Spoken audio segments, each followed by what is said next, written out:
প্রথমেই জানিয়ে দিব যুক্তরাষ্ট্র ইরানের যুদ্ধবিরতির আলোচনায় ইসলামাবাদে থাকছেন যারা।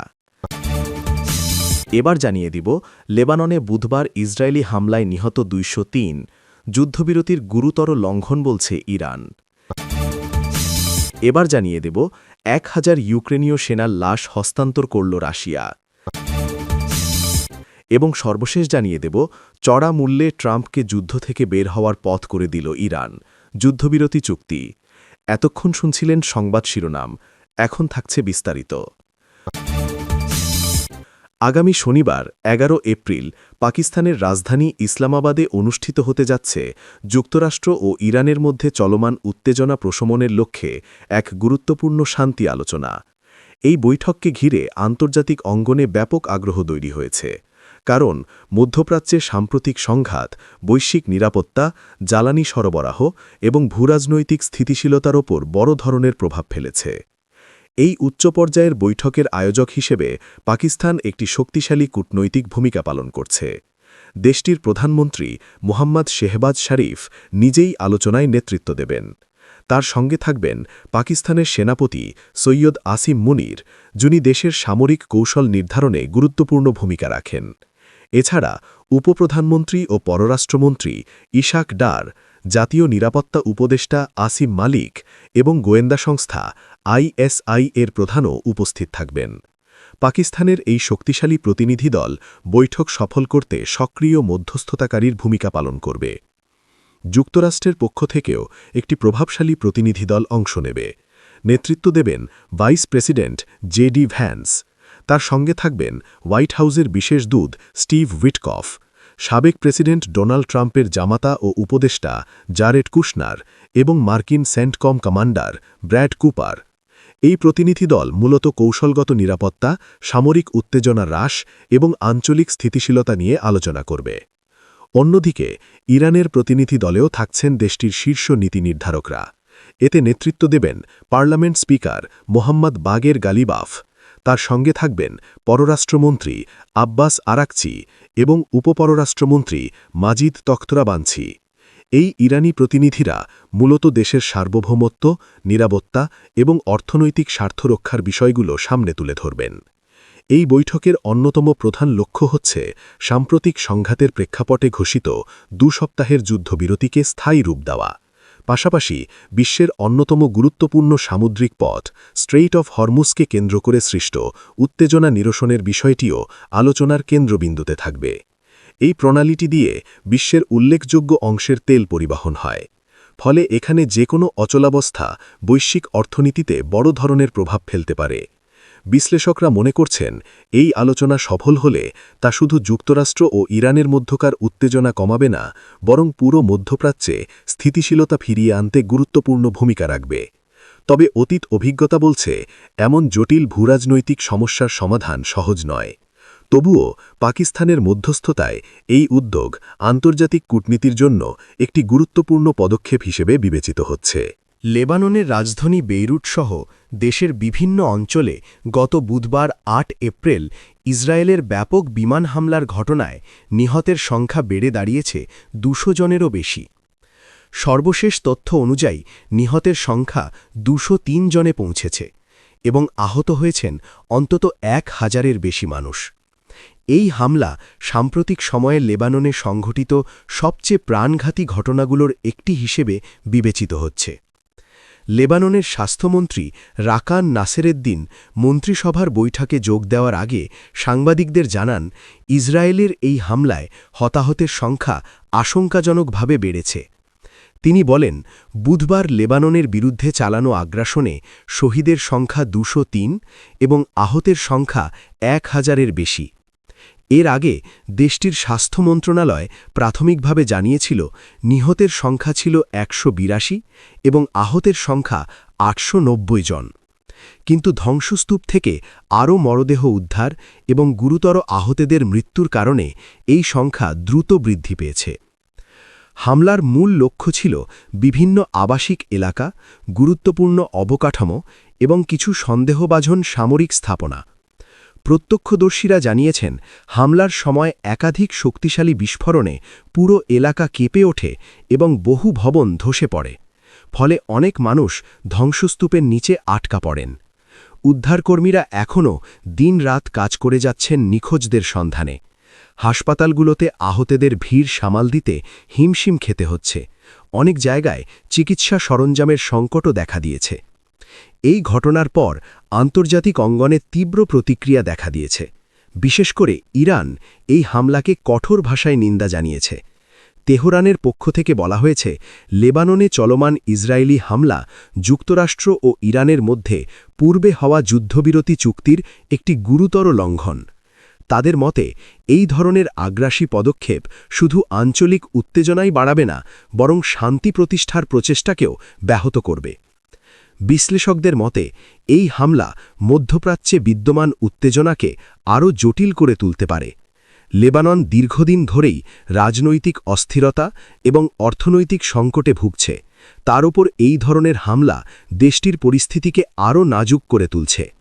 বিশ্লেষকরা আশঙ্কা করছেন, যদি দ্রুত কূটনৈতিক উদ্যোগ নেওয়া না হয় তাহলে এই সংঘাত আরও বিস্তৃত আকার ধারণ করতে পারে এবং এতে পার্শ্ববর্তী দেশগুলিরও জড়িয়ে পড়ার ঝুঁকি রয়েছে। এদিকে আন্তর্জাতিক মানবাধিকার সংস্থাগুলো বেসামরিক নাগরিকদের ওপর হামলার বিষয়টি নিয়ে গভীর উদ্বেগ প্রকাশ করেছে। তারা অবিলম্বে যুদ্ধবিরতি কার্যকর করা এবং মানবিক সহায়তা পৌঁছানোর জন্য সংশ্লিষ্ট পক্ষগুলির প্রতি আহ্বান জানিয়েছে। সব মিলিয়ে লেবাননে এই সাম্প্রতিক হামলা শুধু একটি দেশের অভ্যন্তরীণ সংকট নয়, বরং এটি একটি বৃহত্তর আঞ্চলিক সংঘাতের ইঙ্গিত বহন করছে। পরিস্থিতি দ্রুত স্বাভাবিক করতে এখন প্রয়োজন কার্যকর কূটনৈতিক পদক্ষেপ, যাতে করে নিরীহ মানুষের প্রাণহানি বন্ধ করা যায় এবং মধ্যপ্রাচ্যে স্থিতিশীলতা ফিরিয়ে আনা সম্ভব হয়। রাশিয়া ও ইউক্রেনের চলমান যুদ্ধে মানবিক দিকটি আবারও সামনে এলো সাম্প্রতিক এক মরদেহ বিনিময়ের ঘটনায়।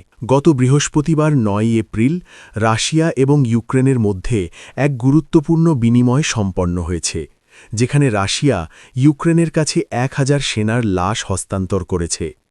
সংশ্লিষ্ট কর্মকর্তারা এই তথ্য নিশ্চিত করেছেন এবং আন্তর্জাতিক সংবাদ মাধ্যমেও বিষয়টি গুরুত্ব সহকারে প্রকাশ পেয়েছে।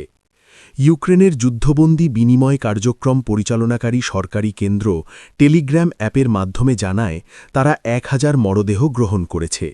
রাশিয়ার পক্ষ থেকে দাবি করা হয়েছে, এই লাশগুলো ইউক্রেনীয় সেনাদের, যারা বিভিন্ন যুদ্ধক্ষেত্রে নিহত হয়েছেন। যুদ্ধের তীব্রতা এবং দীর্ঘস্থায়ী সংঘাতের কারণে উভয় পক্ষেই হতাহতের সংখ্যা ক্রমাগত বাড়ছে, যা এই ধরনের বিনিময় কার্যক্রমকে আরও তাৎপর্যপূর্ণ করে তুলছে।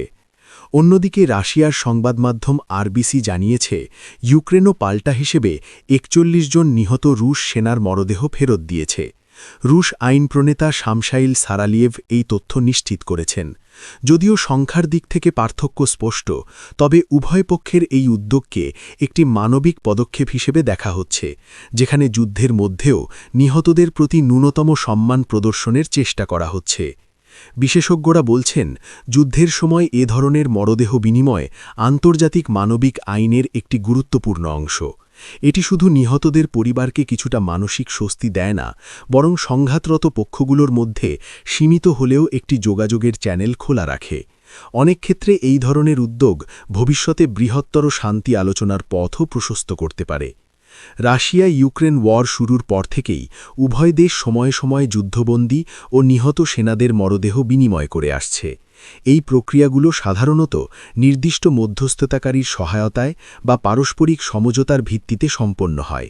যদিও যুদ্ধক্ষেত্রে সংঘর্ষ অব্যাহত থাকে, তবুও এই ধরনের মানবিক বিনিময় দুই দেশের মধ্যে এক ধরনের ন্যূনতম আস্থার প্রতিফলন ঘটায়। বর্তমান পরিস্থিতিতে যুদ্ধের কোনো দ্রুত সমাধানের ইঙ্গিত না থাকায় হতাহতের সংখ্যা আরও বাড়তে পারে বলে আশঙ্কা করা হচ্ছে। এর ফলে ভবিষ্যতেও এ ধরনের মরদেহ বিনিময়ের ঘটনা ঘটতে পারে।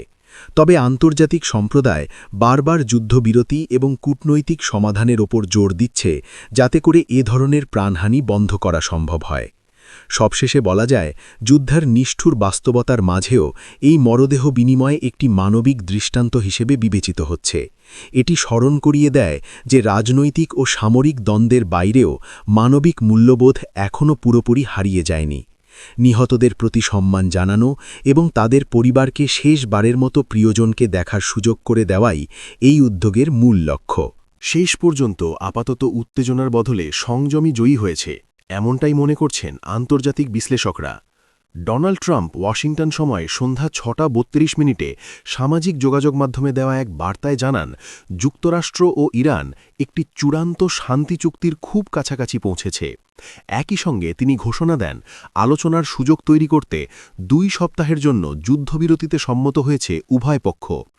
এই ঘোষণা এমন এক সময় এলো যখন পরিস্থিতি চরম উত্তেজনার দিকে এগোচ্ছিল।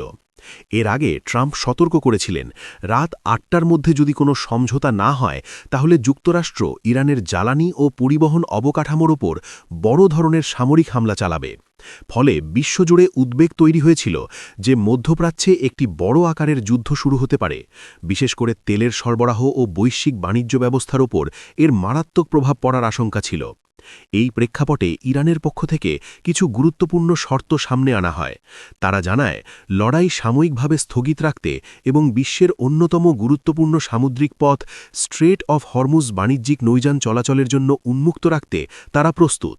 তবে একই সঙ্গে ইরান স্পষ্ট করে দেয়, এই জলপথের ওপর তাদের কৌশলগত প্রভাব বা আধিপত্য বজায় থাকবে। এই অবস্থান দেখায় তারা আপোস করতে রাজি হলেও নিজেদের ভূরাজনৈতিক অবস্থান ছাড়তে চায় না।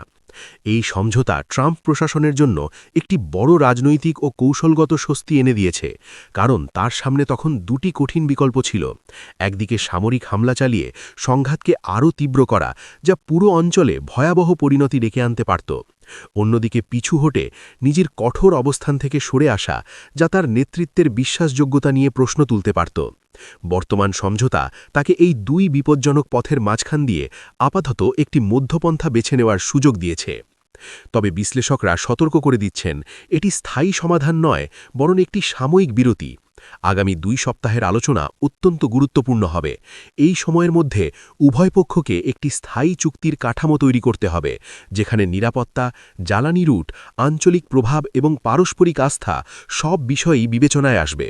কিন্তু অতীত অভিজ্ঞতা বলছে, যুক্তরাষ্ট্র ও ইরানের মধ্যে দীর্ঘদিনের অবিশ্বাস কাটিয়ে ওঠা সহজ হবে না। অর্থনৈতিক ক্ষেত্রেও এই ঘোষণার তাৎক্ষণিক ইতিবাচক প্রভাব দেখা গেছে। আন্তর্জাতিক বাজারে তেলের দাম কয়েকদিনের মধ্যে প্রথমবারের মতো প্রতি ব্যারেল $১০০ নিচে নেমে এসেছে, যা বৈশ্বিক অর্থনীতির জন্য স্বস্তির খবর। একই সঙ্গে যুক্তরাষ্ট্রের শেয়ার বাজারেও ইতিবাচক প্রবণতা লক্ষ্য করা গেছে। বিনিয়োগকারীদের মধ্যে আস্থার পরিবেশ ফিরে আসতে শুরু করেছে। সব মিলিয়ে বলা যায়, পরিস্থিতি এখনও পুরোপুরি স্বাভাবিক হয়নি, তবে সবচেয়ে খারাপ সময়টা আপাতত পেরিয়ে গেছে, এমন একটি আশাবাদ তৈরি হয়েছে। তবে এই আশাবাদ কতটা টেকসই হবে তা নির্ভর করছে আগামী ২ সপ্তাহের আলোচনার ওপর। যদি কূটনৈতিক প্রচেষ্টা সফল হয় তাহলে এটি মধ্যপ্রাচ্যে স্থিতিশীলতার নতুন দিগন্ত খুলে দিতে পারে, আর ব্যর্থ হলে আবারও উত্তেজনা দ্রুত ফিরে আসার আশঙ্কা থেকে যায়।